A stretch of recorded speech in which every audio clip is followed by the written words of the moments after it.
আমার নবী বরকতের নবী মৃত গাছের নিচে বসলে সেই গাছ জিন্দা হয়ে যায়। আমার নবীর বরকত, আমার নবীর বরকত। সেই গাছটা আজও পর্যন্ত জর্দানের রাজধানীর পাশে আছে। নবীজি সেই পথ দিয়ে হেঁটে যাচ্ছিলেন, রহমতুল্লিল আলামিন একটু বিশ্রাম নিবে, কি করবে? যে একটা মৃত গাছের নিচে একটু বসলেন, একটু রেস্ট করার জন্য, আরাম করার জন্য। ইতিহাস সাক্ষী, নবীর শরীরের বরকতে, শরীর মোবারকের বরকতে মৃত গাছের সাথে হেলান দিতে দেরি, মৃত গাছ একেবারে তাজা হয়ে ডালপালা গজিয়ে, সবুজ পাতা গজিয়ে পয়গম্বরকে ছায়া দিচ্ছে। আরো জোরে বলেন সুবহানাল্লাহ। সেই গাছটা আজও পর্যন্ত জর্দানে আছে। যারা গিয়েছেন বলে ওই গাছের কাছে গেলে মনে হয় একেবারে তরুতাজা গাছ, কেবলমাত্র উঠেছে, কচি পাতাগুলো এখনো দুলতেছে। আর ওই গাছের কাছে গেলে মনে হয় এখনো বিশ্ব নবীর শরীর মোবারকের ঘ্রাণ বের হচ্ছে। আল্লাহু আকবার, জোরে বলেন আল্লাহু আকবার। আমার রহমত নবী, আমার বরকত, কেমন বরকত দেখেন।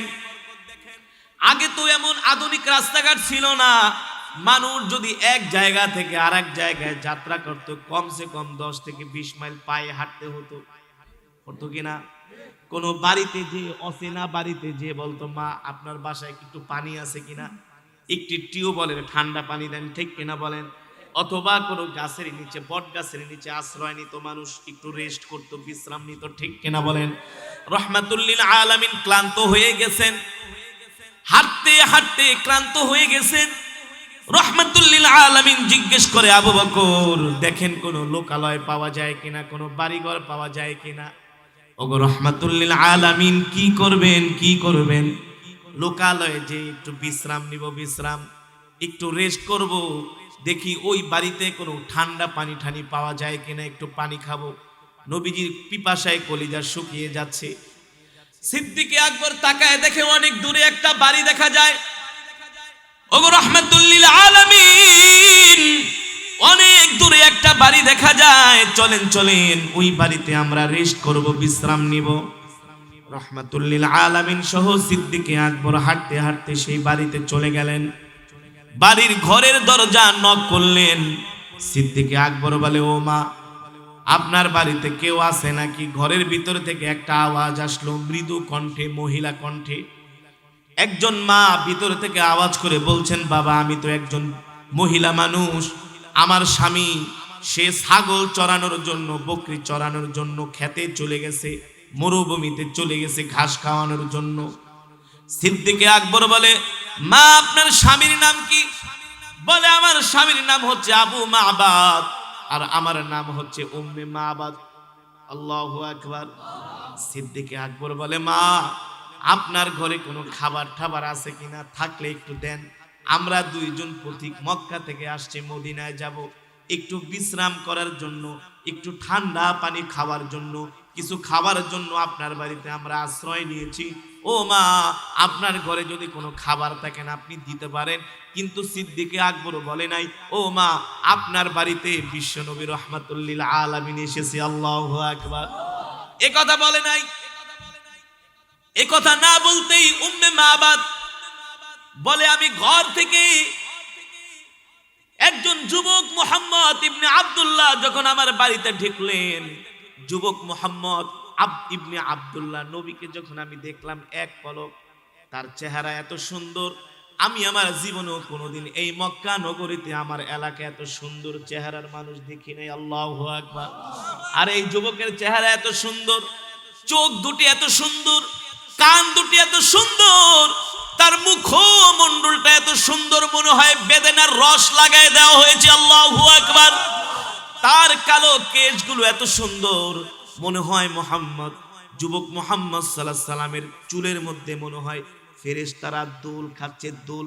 এত সুন্দর কেশওয়ালা মানুষ, চুল সুন্দর চুলওয়ালা মানুষ আজ পর্যন্ত আমি মক্কার জমিনে দেখি নাই। আল্লাহু আকবার। এবার উম্মে মাবাদ বলেন, এই যুবক যখন আমার বাড়িতে ঢুকলেন, আমার পুরা বাড়ির মধ্যে এমন একটা ঘ্রাণ ছড়িয়ে গেল, মনে হয় না এই ঘ্রাণ দুনিয়ার কোনো সাধারণ ঘ্রাণ, আমার মনে হয় এই ঘ্রাণ হচ্ছে আল্লাহর জান্নাতের ঘ্রাণ। আল্লাহু আকবার। নবীজির শরীর মোবারকের ঘ্রাণ তার পুরো বাড়িতে ছড়িয়ে পড়েছে। আল্লাহু আকবার। এই ছিলেন আমার নবী। এবার সিদ্দিক আকবর বলে, মা তোমার বাড়িতে কোনো খাবার থাকলে আমাদেরকে দাও, আমরা দুইজন পথিক মানুষ তোমার বাড়িতে মেহমান হয়ে আসছি। ভিতর থেকে উম্মে মাবাদ জবাব দেয়, ও বাবা আমি একজন গরিব মানুষ, আমার স্বামী বাড়িতে নাই, আর তোমাদেরকে আপ্যায়ন করার মতো, মেহমানদারি করার মতো আমার ঘরেও কোনো খাবার নাই। নবীজি সাল্লাল্লাহু আলাইহি সাল্লাম তার ঘরের দরজার দিকে তাকায় দেখে একটা বকরি বাঁধা। কি বাঁধা? দুধওয়ালা একটা বকরি বাঁধা। এই বকরিটায় দুধ দিতে পারে, কিন্তু সেই বকরিটা হচ্ছে অসুস্থ, রোগাক্রান্ত বকরি, হাঁটতেও পারে না, চলতেও।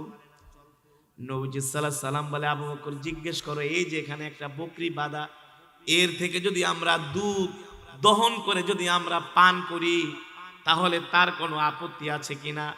আবু বকর সিদ্দিক রাদিয়াল্লাহু তাআলা আনহু বলে, মা আপনার ঘরের সামনে একটা বকরি দেখা যায়, এই বকরি থেকে যদি আমরা দুধ বের করতে পারি, স্তন থেকে যদি দুধ বের করে আমরা পান করি, আপনার কোনো আপত্তি আছে কিনা? উম্মে মাবাদ ঘর থেকে বলে, বাবা এই বকরিটা একটা অসুস্থ বকরি, হাঁটতেও পারে না, চলতেও পারে না, এ কারণে তাকে মাঠেও নিয়ে যাওয়া হয় না ঘাস খাওয়ার জন্য। এটা দুধ দেবে কোত্থেকে? সে নিজেই তো চলতে পারে না। যেই বকরি, যেই গরু দুধ দেয়, নিশ্চয়ই সেই গরু বকরিটা হৃষ্টপুষ্ট থাকে, সুস্থ থাকে। থাকে কি থাকে না? উম্মে মাবাদ বলে, বাবা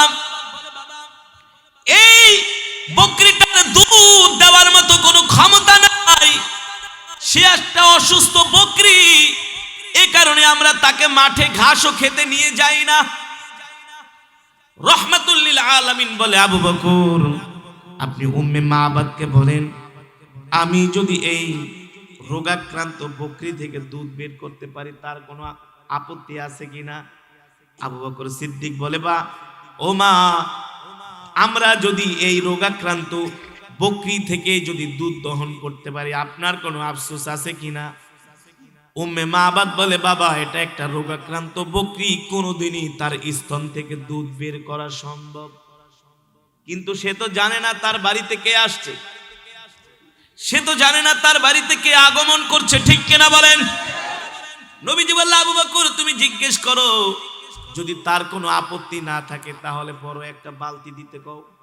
কি দিতে বলো? উম্মে মাবাদ মনে মনে ভাবে, মিয়া দুধই তো বের হবো না, দুধই তো বের হবে না বকরি থেকে, আবার বড় বালতি দিয়া কি করবা? সে মনে মনে বলতেছে, আরে এক গ্লাস দুধও তো বের হবে না, আধা কাপ দুধও তো বের হবে না, প্রশ্নই আসে না। এই বকরি কোনোদিন আজ পর্যন্ত দুধ, অসুস্থ দুধ দেওয়ার ক্ষমতা তার নাই। রাহমাতুল লিল আলামিন বলে, আবু বকর বড় একটা বালতি আনো। উম্মে মাবাদকে বলা হলো, বড় একটা বালতি দেন, এই বকরি থেকে আমরা দুধ দহন করব। উম্মে মাবাদ অবাক হয়ে গেছে, এটা আবার কেমন কথা, জীবনও তেমন আশ্চর্যজনক কথা। আরে আমার নবী তো যা চায় তাই করতে পারে, ঠিক কিনা বলেন? ক্ষমতা দিয়েছেন কি? জোরে বলেন কে? আমার নবী তো বরকত, আমার নবী তো রহমত, আমার নবীর মর্যাদায়, আমার নবীর ইজ্জতে, আমার নবীর সম্মানে আল্লাহ তাআলা সব কিছু আমার নবীর জন্য সহজ করে দিয়েছেন। করেছে কি করেছে না? এবার বড় একটা বালতি দেওয়া হলো। সিরাতের কিতাবের মধ্যে এসেছে, এবার বিশ্ব নবী রাহমাতুল লিল আলামিন, রহমতের নবী, দয়ার নবী, বরকতের নবী বালতিটা নিয়ে বকরির কাছে গেছে। শুধু নবীজি বিসমিল্লাহ বলে নবীজির এই ডান হাত মুবারকটা শুধু বকরির ডান পায়ের রানের মধ্যে রেখেছে, একটা এভাবে একটা হাত মারছে তার ডান পায়ের রানের মধ্যে। নবীজির বরকতি হাত ওই বরকির পায়ে লাগাইতে দেরি বকরিটা একেবারে শোয়া থেকে এক লাফে দাঁড়ায় গেছে। আল্লাহু আকবার। শুধু লাফায় দাঁড়াই নাই, এবার বকরিটা, যেই বকরি হাঁটতেও পারে না, চলতেও, এবার বকরি নিজে হাঁটাহাঁটি শুরু করছে, রশি দিয়া বাঁধা, এই দিক থেকে সেই দিকে যায়, ডানে যায় বামে যায়, আর বকরি জোরে জোরে আওয়াজ করে, আর বকরি জোরে জোরে আওয়াজ করে। যে মুরগি ডিম পারে তার আওয়াজ শুনলে বুঝা যায় না? মুরগি কিন্তু ডিম পাড়ার আগে আগে পুরো এলাকা গরম করে ফেলায়, বোঝায় যে আমি কি। সকালবেলা যেই গাভী থেকে দুধ বের হয় দেখবেন ওই গাভী শুধু ছুটাছুটি করে আর ডাকে, ডাকে কি ডাকে না? তার মানে তুমি আমার থেকে দুধ বের করো। গাভীর বাচ্চাটাও পিছন থেকে ডাকে, বলে মা তোমার স্তনের মধ্যে দুধ আছে, আমাকে খাওয়াও। ওই গাভী বলে না বাবা না, এই দুধ আল্লাহ তোর জন্য বানায় নাই, এই দুধ আল্লাহ বানাইছে আল্লাহর পেয়ারা বান্দাদের জন্য। ঠিক কিনা বলে? গাভী তার বাচ্চাকে বলে বাবা সবর কর, সবর কর, আমার স্তন থেকে যেই দুধ বের হবে এই দুধগুলো আগে আল্লাহর বান্দারা খাবে, তারপরে যদি অবশিষ্ট কোনো দুধ থাকে সেটা তুই পান করবি। ঠিক কিনা বলে? এবার নবীজির হাতের বরকতে ওই গাভীটা উঠে নাড়াচাড়া শুরু করছে, দৌড়দৌড়ি জোরে জোরে আওয়াজ করতেছে। ঘর থেকে জানালা দিয়া তাকায়া উম্মে মাহবাব সবকিছু অবলোকন করছে। আল্লাহু আকবার। সবকিছু তিনি দেখছেন। মুহাম্মদ সাল্লাল্লাহু আলাইহি সাল্লাম এমন সুন্দর একজন মানুষ, তারা হাত দিয়া বকরির গায়ে লাগাইতে দেরি, এবার বকরি ছুটোছুটি করতেছে। এবার ওই বকরির জবান খুলে গেছে। বকরি বলে ওগো রাহমাতুল লিল আলামিন, আর দেরি করবেন না, আপনার হাতের বরকতে আমার স্তনের মধ্যে দুধ চলে আসছে। আল্লাহু আকবার। তাড়াতাড়ি আমার দুধগুলো টেনে বের করেন, দুধের ভার আমি সইতে, জোরে বলেন, দুধের ভার আমি সইতে পারি না। তাড়াতাড়ি করে আপনি আমার থেকে দুধ বের করে আপনি দুধ পান করেন। আল্লাহু আকবার। এবার নবীজির বরকতি হাত দিয়া ওই বকরির স্তন টানতেছে আর দুধ বের হচ্ছে। দুধ বের হতে হতে একেবারে পুরা ভরা বালতি দুধ হয়ে গেছে। আল্লাহু আকবার। এবার নবীজি বললে আবু বকর তুমি দুধ খাও। এবার রাহমাতুল লিল আলামিন সিদ্দিকে আকবরকে দুধ পান করালেন, নবীজি নিজেও দুধ পান করলেন। আর অবশিষ্ট যেই দুধ ছিল বলে যাও যাও যাও উম্মে মাহবাদের ঘরে দিয়ে আসো। সিদ্দিকে আকবর দুধের বালতিটা নিয়ে বললেন ও উম্মে মাহবাদ, এবার এই দুধ আমরা বকরি থেকে বের করেছি, আমরা পান করেছি, নবীজি আমরা পান করেছি, এবার তুমি পান করো, তোমার আত্মীয় স্বজনকেও হাদিয়া দিও। আল্লাহু আকবার। উম্মে মাহবাদ সব কিছু দূর থেকে দেখছে। এবার সিদ্দিকে আকবর বলে চলে যাই, আমরা দুইজন পথিক মানুষ, আমরা মদিনায় যাচ্ছি। এবার উম্মে মাহবাদের বাড়ি থেকে নবীজি রওনা শুরু করলেন। কিছুক্ষণ পরে আবু মাহবাদ বকরি ঠকরি চড়ায়া বাড়িতে আসছে। এবার বাড়িতে ঢুইকাই দেখে বাড়ির মধ্যে কেমন জানি ঘ্রাণ, এমন ঘ্রাণ কোনোদিন সে এই বাড়ি থেকে পায় নাই। আল্লাহু আকবার। স্ত্রী কিছুই বলে নাই। আবু মাহবাদ ঢুইকাই বলে স্ত্রী আজকে যেন আমার বাড়িটা কেমন সুঘ্রাণ মনে হচ্ছে। আল্লাহু আকবার। স্ত্রী বলে ঘরে আসো, ঘরে আসো, অনেক বড় অবাক করার মতো কথা আছে, অনেক বড় বিষয় ঘটে গিয়েছে। কি হয়েছে আগে ঘরে আসো, তোমাকে আমি সব কিছু খুলে বলছি। আবু মাহবাদ ঘরে ঢুকলেন। এবার ঘরে ঢুকে বলে শোনো শোনো, আজকে তো একটা অবাক কাণ্ড ঘটে গিয়েছে। একটু আগে আমাদের বাড়িতে দুইজন মানুষ আসছে। একজন যুবকের চেহারা এত সুন্দর, খোদার কসম করে বলি এত সুন্দর চেহারার মানুষ আজ পর্যন্ত আমি মদিনার এই মক্কার জমিনে দেখি নাই। আল্লাহু আকবার। উম্মে মাহবাদ আমার নবীজির সম্পর্কে 17টা উক্তি করেছেন। কয়টা? আমার নবীজির সৌন্দর্য নিয়া উম্মে মাহবাদ তার স্বামীকে বলেছেন এত সুন্দর চেহারার মানুষ আমি আজ পর্যন্ত কোনোদিন দেখি নাই, এত সুন্দর কেশওয়ালা মানুষ আজ পর্যন্ত আমি কোনোদিন দেখি নাই, এত সুন্দর বডি ফিগার, এত সুন্দর অভয়বের দেহ, এত সুন্দর দেখতে চমৎকার সুদর্শন যুবক আজ পর্যন্ত আমি কোনোদিন দেখি নাই। স্বামীকে বলতেছে শোনো শোনো, তার জবানের ভাষা এত সুন্দর, তার কণ্ঠটা এত সুন্দর, তার কথাগুলো এত বিনয়ী, এত সুন্দর করে কথা বলার মানুষ আজ পর্যন্ত আমি আমার জীবনেও দেখি নাই। আল্লাহু আকবার। 17টা উক্তি করেছেন নবীজি। বলেছে উম্মে মাহবাদ আমার সম্পর্কে যে 17টা উক্তি করেছে তার উক্তিগুলো আমার সাথে মিলে গিয়েছে। আল্লাহু আকবার। নবীজি সম্পর্কে তিনি 17 বার প্রশংসা করেছেন তার স্বামীর কাছে। এবার উম্মে মাহবাদ বলে শোনো শোনো, বড় ঘটনা, এই যে তাকায় দেখো, আমাদের রোগা বকরিটার দিকে তাকায় দেখো, আবু মাবাদ রোগা বকরির দিকে তাকায় দেখলেন যে বকরিটা কোনোদিন হাঁটতে চলতে, ওই বকরিটা এখন হাঁটাহাঁটি করে। বলে তুমি কি মনে করছো শুধু হাঁটে? না না না, ঘরে থেকে দুধের বালতি এনে দেখে। বলে দুধ পাইলে কোথায়? বলে এই দুধ তো এই বকরি থেকে বের হইছে। বলে এটা কিভাবে সম্ভব?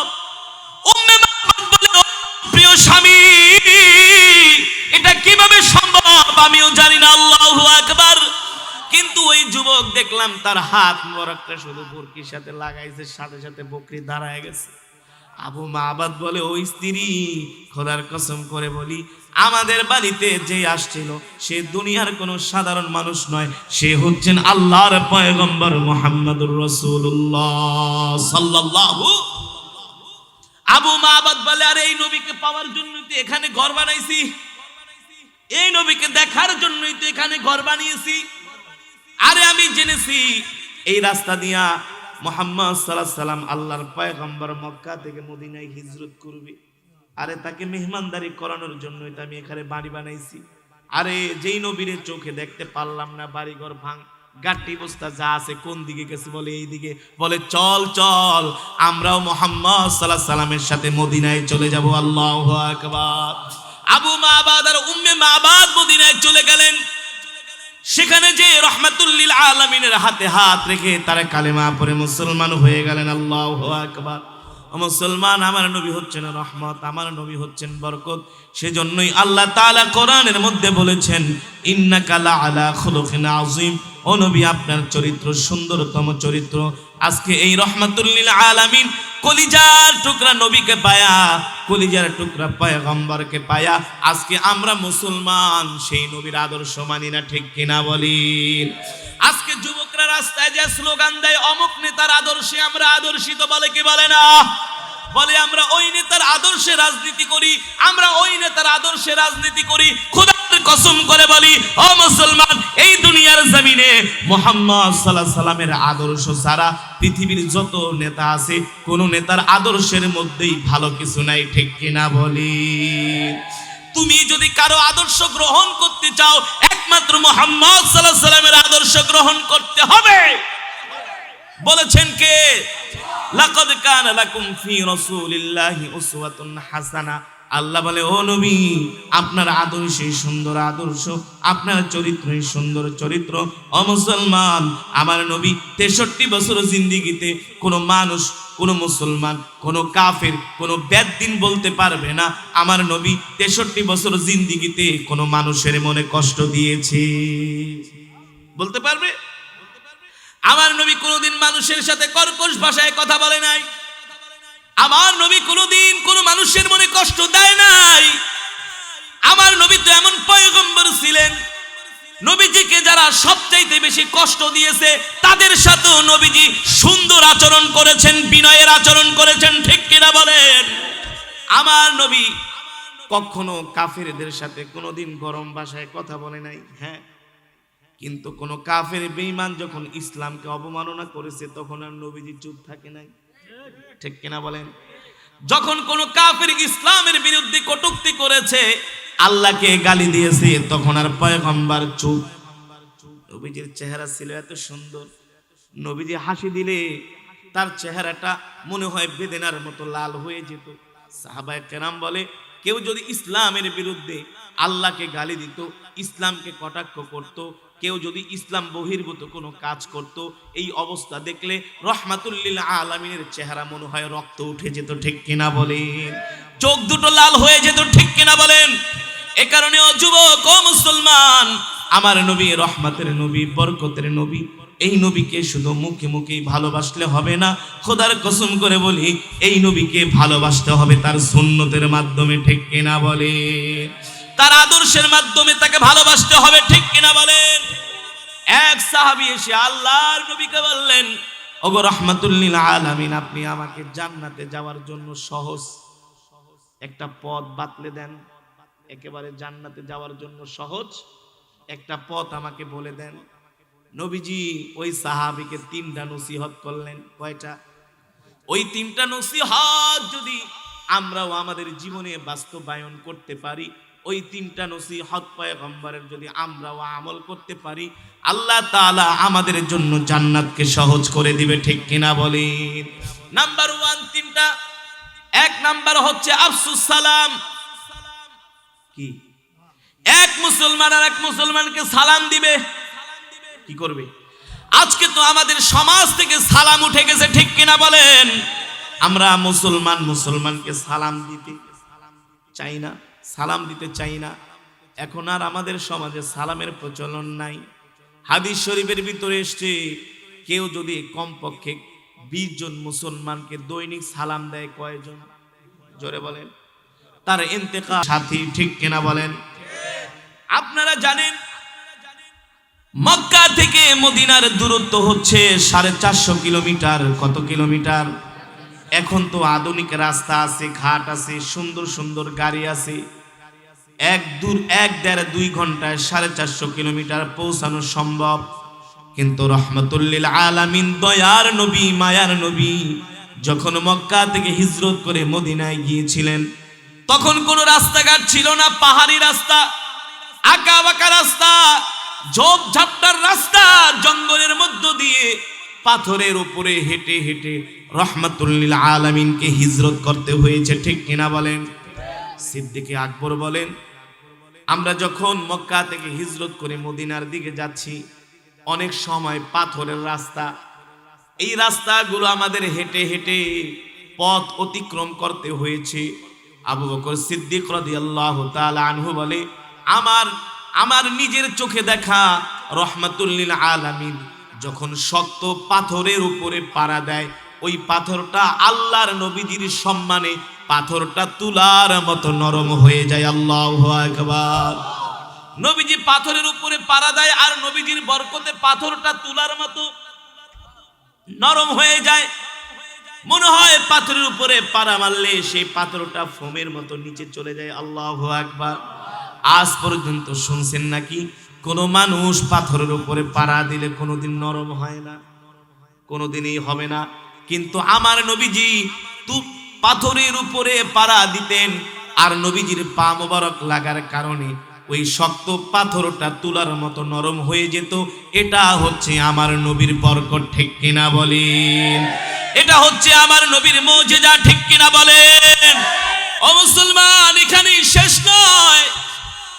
নবীজি রাস্তা দিয়ে হাঁটতেছেন হিজরতের পথে, পয়গম্বর ঘামিয়ে যাচ্ছেন। সিদ্দিকে আকবর রাদিয়াল্লাহু তাআলা আনহু বলে, গো আল্লাহর নবী, আপনি রাস্তা দিয়ে হাঁটতেছেন, এত কষ্ট করতেছেন, আমার তো আর সহ্য হয় না। আপনি যদি আমাকে অনুমতি দেন, আমি আমার কাঁধে আপনাকে তুলে নিব, যাতে করে কিছুটা সময় আপনি একটু বিশ্রাম নিতে পারেন। নবীজি সাল্লাল্লাহু আলাইহি সাল্লাম বলেন, আবু বকর, আপনি আমাকে পারবেন? বলে, আপনি যদি আমাকে অনুমতি দেন। নবীজি সিদ্দিকে আকবরকে অনুমতি দিলেন। নবীজিকে সিদ্দিকে আকবর রাদিয়াল্লাহু তাআলা আনহু তার কাঁধে তুলে নিলেন। সিদ্দিকে আকবর বলে, খোদার কসম করে বলি, রহমাতুল্লিল আলামিনকে যখন আমার কাঁধের মধ্যে তুলে নিলাম, মনে হয় নবীজি আমার কাঁধে ওঠে নাই। নবীজির কোনো ভার আমার কাছে কোনো ভারই মনে হয় না। আল্লাহু আকবার। এতক্ষণ দেখেছি নবীজির বরকতে নবীজি যেখানে পাড়া দেয় পাথরগুলো তুলার মতো নরম হয়ে যায়। আমিও নবীজিকে আমার কাঁধে নেওয়ার কারণে, নবীজির শরীর মোবারকের কারণে আমিও যে পাথরের উপর পাড়া দেই, ওই পাথর নরম হয়ে যায়। আল্লাহু আকবার। জোরে বলেন আল্লাহু আকবার। নবীজিকে সিদ্দিকে আকবর কাঁধে তুলে নিলেন। যখন পাথরের রাস্তা শেষ হয়ে গেল, একটা গাছের কাছে নবীজি বিশ্রাম নেবেন। বলে, আবু বকর, এখানে একটু বসেন, বিশ্রাম নেন। নবীজি হেসে হেসে বলে, আবু বকর, ওই সময় তো আপনি আমাকে কাঁধে নিয়েছিলেন, আপনার তো অনেক শক্তি, এখন পারলে একটু কাঁধে নেন। এখন সিদ্দিকে আকবর নবীজিকে যতই কাঁধে নেওয়ার চেষ্টা করে, নবীজির ভার বহন করতে পারে না। আল্লাহু আকবার। রহমাতুল্লিল আলামিন বলে, আবু বকর, ওই সময় আপনি আমাকে কাঁধে নিয়েছিলেন, পাথরের রাস্তা, ওই রাস্তা পার হতে অনেক কষ্ট। আপনি আমাকে কাঁধে নেওয়ার কারণে আমার বরকতে ওই পাথরের রাস্তাটা আল্লাহ তুলার মতো নরম করে দিয়েছি।